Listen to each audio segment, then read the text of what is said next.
ये मुख्यतः तीनोटी मुख्य प्रसंग अच्छी आ जो बेनियम भाव में छटई कराऊँगी क्या मालकानगिरी केतबेले ट्रांसफर कराऊँगी किए जाजपुर गला मालकानगिरी। मो ना प्रदीप कुमार दास मु ऑल ओडिशा 108 आंबुलांस कर्मचारी महासंघर भाइस चेयरमैन और कैशियर भाव कार्य करुच्छी।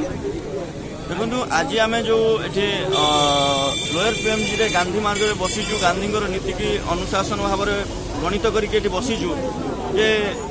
गांधी कहते नीरव रक्षा कर तुमको सबकिछ मिल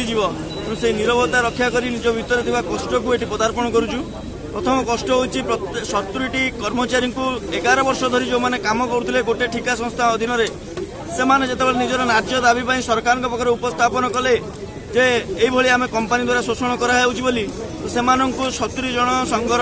जो मैंने वरिष्ठ कर्मकर्ता थे से निर्दोष रे छटई करागला। या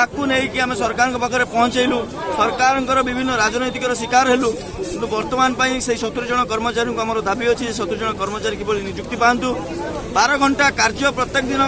प्रत्येक दिन कर्मचारी मरुंच दीर्घ 2 वर्ष हो गला 22 जन कर्मचारी आमर टोटाली मृत्युवरण कर सारे 22टी परिवार बर्तमान हताश हो पड़ी रही जो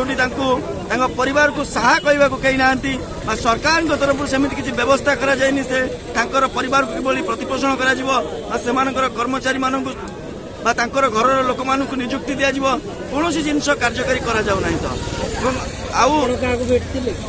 आम स्वास्थ्य मंत्री महोदय को भेटीचु बीजेपी सभापति को भेटीचु आमर उच्च शिक्षा मंत्री को भेटीचु स्वास्थ्य सचिव को भेटीचु ग्रीवांश को 5 थर आसीचु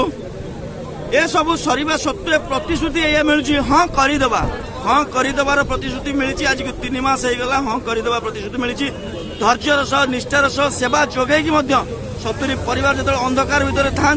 कर्मचारी मान आखिर प्रत्येक दिन लुह झरुए जे आम भाई मैंने केबे आम सहित पुणी आसी जड़ित हे आज तार प्रतिवाद देखु 70 जन पिला 700 रु 800 पिला माने आसी कर्म क्षेत्र में नियोजित थाई